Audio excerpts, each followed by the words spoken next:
El Concorde, el avión del futuro, que ya no tenemos.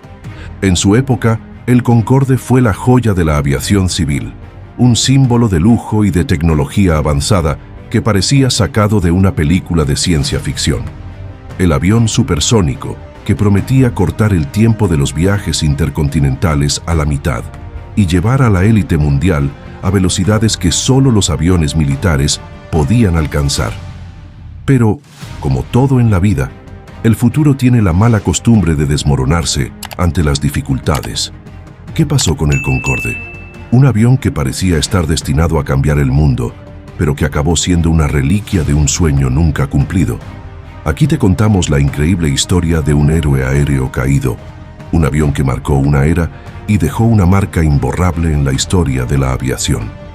El Concorde, ese elegante pájaro metálico con sus alas delta tan características, no solo fue un prodigio de ingeniería, fue un sueño hecho realidad, pero de esos sueños que no duran lo suficiente como para ver el futuro. Voló durante 27 años, desde ML 976 hasta 2003, y aunque ya no tenemos ese avión supersónico surcando los cielos, su historia sigue siendo un testamento a la ambición humana de superar límites. Pero, ¿cómo llegó a ser este avión de pasajeros supersónico una verdadera obra maestra y, a la vez, un fracaso rotundo en términos comerciales? La historia comienza a principios de la década de los 60, cuando la aviación civil experimentaba una revolución sin precedentes. Los aviones a reacción habían reemplazado a los de pistón, y la competencia por ser el más rápido en el cielo estaba en su punto álgido. Fue entonces cuando la idea de un avión supersónico comercial comenzó a tomar forma. Si los bombarderos supersónicos ya surcaban los cielos, ¿por qué no llevar ese tipo de velocidad al sector comercial? Así nació la idea de un avión que rompiera la barrera del sonido mientras transportaba pasajeros a destinos lejanos en tiempos récord. El Concorde fue el resultado de una colaboración entre Francia y Reino Unido, dos países con una larga tradición en la aviación. En 1962 se firmó el acuerdo entre Sud Aviation, Francia, y la British Aircraft Corporation, Reino Unido, para el desarrollo de este avión. Desde el principio, el proyecto estuvo rodeado de un entusiasmo contagioso, pero también de una gran cantidad de dudas y dificultades técnicas. Diseñar un avión que pudiera volar a Mach 2, dos veces la velocidad del sonido, era un reto monumental. Para lograr esto, el avión necesitaba ser rápido, potente y aerodinámicamente eficiente. Pero, como suele ocurrir con las grandes ideas, las complicaciones no tardaron en aparecer. Cuando los inesperados e imprevistos sobrecostes empezaron a aparecer uno tras otro, los ingenieros sabían que el avión nunca sería amortizado. Y si a pesar de todo siguieron con el programa, era por puro orgullo europeo. Estados Unidos se había retirado del programa, y el avión ruso, el Tu-144, era una auténtica chapuza en mayúsculas. El primer obstáculo fue el consumo de combustible. Para alcanzar esas velocidades increíbles, el Concorde necesitaba motores potentes y una gran cantidad de combustible. El consumo era casi inasumible para Air France y British Airways. Con 4 motores Rolls-Royce Olympus con afterburner, o sea con post-combustión. A pesar de que se diseñaron motores especiales, los costos operativos del avión eran astronómicos. ¿Cómo podría ser rentable un avión que gastaba tanto combustible por pasajero? Pero no solo eso, el avión también requería pistas de aterrizaje larguísimas y además su diseño aerodinámico no era precisamente el más discreto.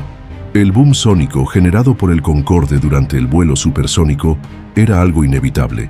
Cada vez que cruzaba la barrera del sonido, provocaba una explosión de sonido que podía ser escuchada a varios kilómetros de distancia. Esto generaba protestas en las ciudades sobrevoladas y creaba una gran controversia sobre los posibles impactos medioambientales. ¿Quién pensó que sería posible que un avión rompiera la barrera del sonido en plena era civil? El Concorde lo hizo, pero a un costo muy alto. El boom sónico era tan fuerte que causaba molestias en la población y dañaba estructuras, como ventanas rotas, cuando el avión pasaba a gran velocidad. no solo fue un problema acústico, sino también una barrera económica y social que limitaba las rutas que podía operar. El Concorde solo podía volar supersónicamente sobre el océano o áreas sin densas poblaciones en tierra firme. El diseño del Concorde era una obra maestra de la ingeniería aeronáutica, pero tenía sus propios retos. El ala delta, con su forma aguda y alargada, le proporcionaba una gran eficiencia aerodinámica a altas velocidades, pero hacía que fuera difícil volar a bajas velocidades, lo que a su vez complicaba el despegue y el aterrizaje. Estos problemas, sumados a la necesidad de pistas de aterrizaje largas, no ayudaron a que el Concorde fuera una opción viable para aerolíneas fuera de Air France y British Airways. A pesar de todo esto, el Concorde voló, y lo hizo a una velocidad que muchos nunca creyeron posible. De Londres a Nueva York, el Concorde redujo el tiempo de vuelo de 8 horas a solo 3 horas y media. Imagina la sensación de llegar a tu destino a la mitad de tiempo, flotando a 18 kilómetros de altura, mientras el mundo debajo se ve como una máquina minúscula.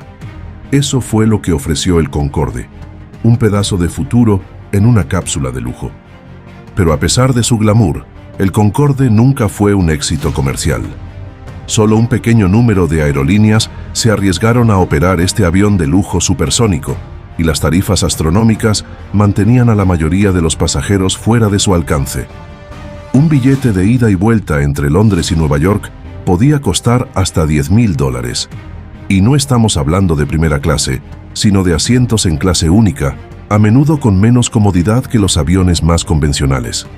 ¿Quién realmente podía permitirse volar en él? Solo los más ricos y los superafortunados.